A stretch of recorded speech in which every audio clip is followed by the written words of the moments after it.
Bismillahirrahmanirrahim. Assalamualaikum warahmatullahi wabarakatuh. Welcome back to channel. Jadi terima kasih kerana sudi menonton channel saya, Suwangi Attar. Jadi insyaAllah hari ini saya nak kupaskan, iaitu berkaitan dengan apa yang menyebabkan kita jadi sombong. Kadang-kadang kita sendiri pun tak perasan yang kita ni sombong ataupun kita ni berlagak. Tengok balik dalam firman Allah Ta'ala yang berbunyi Bismillahirrahmanirrahim, wala tamshi fil ardi marha. Janganlah kamu berjalan di atas muka bumi ini dalam keadaan sombong dan juga bongkak. Jadi bila kita tengok balik tuan-tuan dan perempuan dan para sahabat yang dirahmati Allah Ta'ala sekalian, kita ni kadang-kadang kita tak perasan yang kita ni sombong. Seperti juga kalau kita ni pakai minyak wangi, kadang-kadang kita takkan bau keharuman yang kita pakai, tapi orang lain yang akan bau keharuman kita. Sama juga macam sifat kita, kita tak perasan yang kita ni sombong bongkak, tapi sebenarnya ada sifat sombong dalam diri kita. Jadi insyaAllah hari ni saya nak kupaskan, iaitu ada beberapa perkara yang menyebabkan kita jadi sombong. Jadi insyaAllah jangan pergi mana-mana, jumpa lagi lepas ni.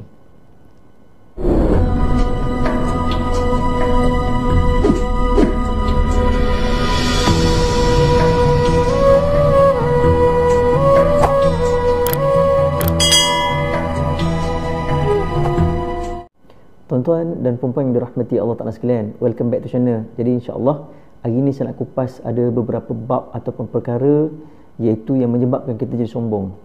Yang pertama sekali tuan-tuan, iaitu kerana ilmu. Kadang-kadang tuan-tuan, kita belajarlah keluar negara pun, kita belajarlah dalam negara sendiri pun, tapi kita bangga dengan ilmu yang kita ada.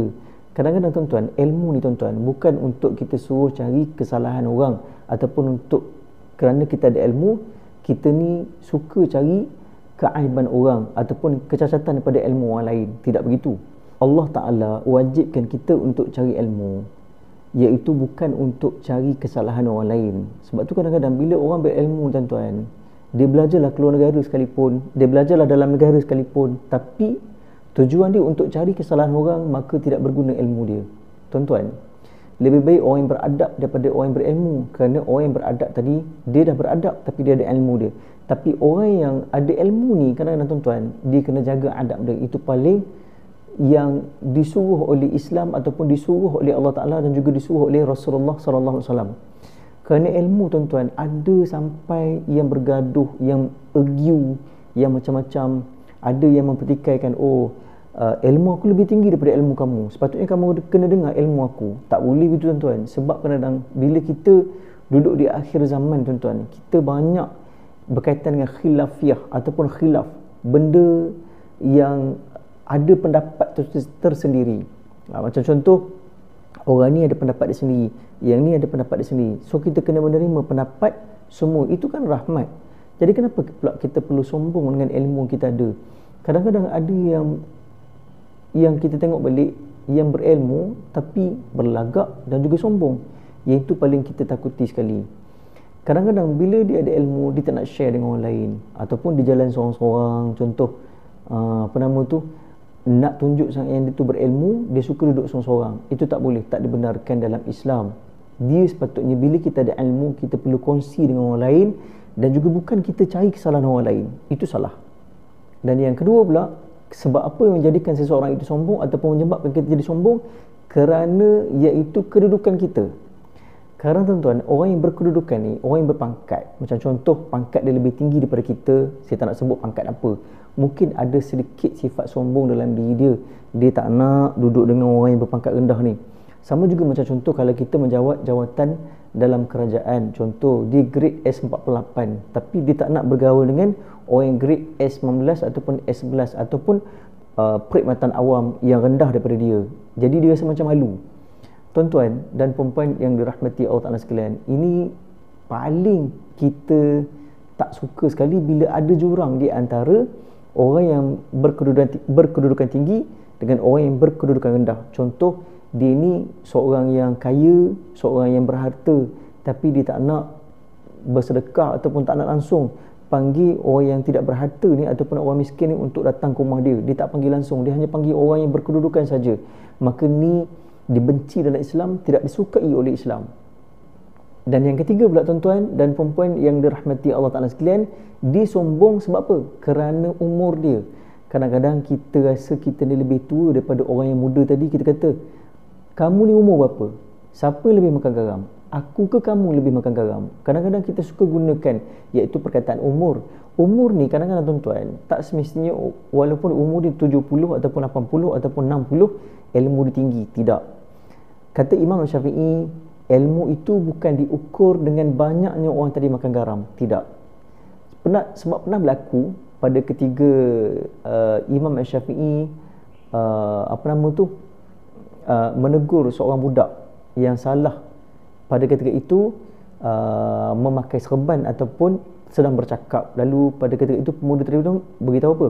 Sesungguhnya ilmu tadi bukan diukur kepada lilitan serban seseorang, tapi ilmu tadi diukur iaitu pada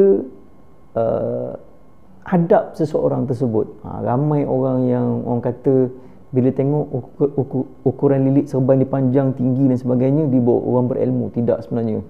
Ya, kita tidak boleh kata begitu.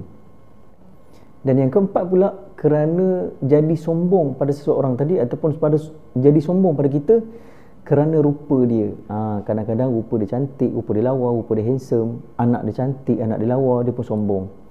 Dia bangga diri.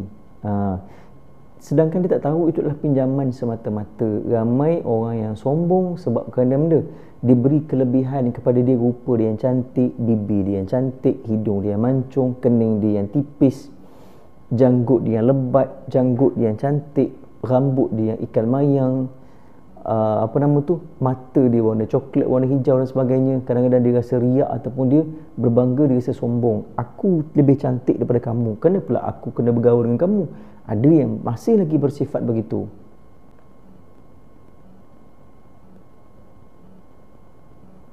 Dan yang kelima pula tuan-tuan, iaitu orang yang sombong ni, dia jadi sombong sebab apa?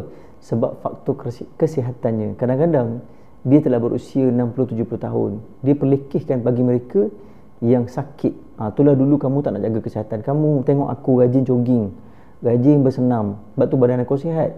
Itu sombong tuan-tuan. Kita tidak boleh kata begitu bila mana kita berjumpa dengan orang yang sakit. Kita kena cuma bagi tahu pada dia, macam ni lah tuan, saya tengok tuan ni sakit, lain kali tuan kena ikut saya jogging. Dia ada perkataan yang berlapik sikit bila mana kita nak menegur seseorang individu tadi, bukan dengan teguran yang mengatakan engkau tengok, sebab itulah dulu engkau tak nak ikut aku jogging, bila engkau sakit padam muka engkau, tengok aku ni rajin jogging, rajin kerja kesihatan, rajin pergi gym. Tak boleh tuan-tuan. Sebab kadang-kadang tuan-tuan, bila kita cakap tidak berlapik ni boleh menyebabkan jadi sombong dan orang terasa dengan kita. Berhati-hati. Macam juga pernah berlaku pada saya lah. Ketika bila mana saya beritahu pada seseorang individu tadi, saya kata jom ikut saya pergi jogging. Bila kita jogging ni, kesihatan kita akan terjaga. Maksudnya kita boleh kawal kalori kita, berat badan kita, kontrol berat badan kita, kontrol makanan kita. Jadi kita tidak boleh kata begitu tuan-tuan, sebab kita kena bagi jawapan yang agak berlapik kepada manusia, sebab mereka pun ada hati dan perasaan juga. Bila kita cakap yang kurang sopan ataupun tidak berlapik, boleh menyebabkan dia terasa. Sebab tu kadang-kadang ramai yang bergaduh kerana isu, iaitu bab yang saya beritahu ni, kerana kesihatannya.